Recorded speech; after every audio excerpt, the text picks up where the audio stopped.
শেখ হাসিনা বিভিন্ন রকম ষড়যন্ত্র করছে। ইতিপূর্বে আপনারা দেখেছেন গাজীপুরের সাবেক মেয়র জাহাঙ্গীর স্পষ্ট ভাবে বলে দিয়েছেন যে বাংলাদেশে কোনোভাবে কোন সুশাসন অথবা সরকার যেন ভালোমতো রাষ্ট্র পরিচালনা করতে না পারেন, তার জন্য যেখানে যাহা করা দরকার আইন শৃঙ্খলা অবনতি করার জন্য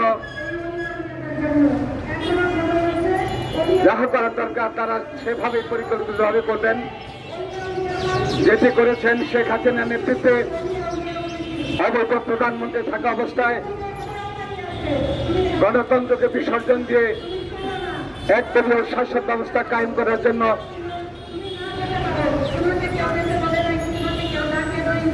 আমাদের অনেক নেতা কর্মীকে হত্যা করেছেন, গুম করেছেন। দেশনেত্রী বেগম খালেদা জিয়াকে মিথ্যা মামলা নিয়ে কারাগারে তাকে সাজা পর্যন্ত দেওয়া হয়েছে। তার সমস্ত মূলেই ছিল দেশকে এককভাবে কুক্ষিগত করে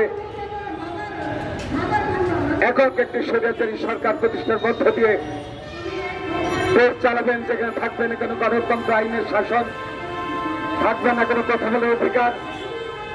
সমস্ত রাজনীতিকে সমস্ত গণতন্ত্রকে নির্বাসনে দিয়েছিলেন সেই স্বৈরাচারী শেখ হাসিনা। স্বৈরাচারী শেখ হাসিনা উত্তরের সাথে বলেছিলেন মুজিব কন্যা শেখ হাসিনা পালায় না। সেই স্বৈরাচারী শেখ হাসিনার অবৈধ কর্মকাণ্ডের বিরুদ্ধে তারেক রহমানের নেতৃত্বে জাতীয় ঐক্যবদ্ধ হয়েছিলেন বলে জুলাই আগস্টের ছাত্র জনতা আন্দোলনের মধ্য দিয়ে স্বৈরাচারী শেখ হাসিনা পালিয়ে যেতে বাধ্য হয়েছেন। আজকে আমাদের ঐক্যবদ্ধ হতে হবে। আমাদের প্রফেসর ইউনূসকে অনুরোধ করে বলতে চাই, শুধু দেশের আইন শৃঙ্খলা অবনতি ঘটার একমাত্র কারণ দেশে যেন সুশাসন প্রতিষ্ঠিত হতে না পারে, দেশে যেন আইনের শাসন প্রতিষ্ঠা লাভ করতে না পারে, দেশে যেন নিরপেক্ষ একটি সুন্দর নির্বাচন হতে না পারে। এ কারণে আজকে সেই আওয়ামী গোষ্ঠী যারা দেশ থেকে লক্ষ লক্ষ কোটি টাকা বাংলাদেশে পাচার করেছেন, সেই পাচারের অর্থ দিয়ে দেশে বিদেশি ষড়যন্ত্রকারীরা আজকে দেশে আইন শৃঙ্খলার অবনতি ঘটেছেন। তাই দ্রুত বলতে চাই, নির্বাচিত সরকারের বিকল্প কোন সরকার হতে পারে না। যদি নির্বাচন সত্যিকারী নির্বাচন শেখ হাসিনা দিতেন তাহলে তার পালিয়ে যেতে হতো না। বাংলাদেশে যদি সত্যিকারের 14 সালে নির্বাচন হতো তাহলে আইন শৃঙ্খলা পতন হতো না।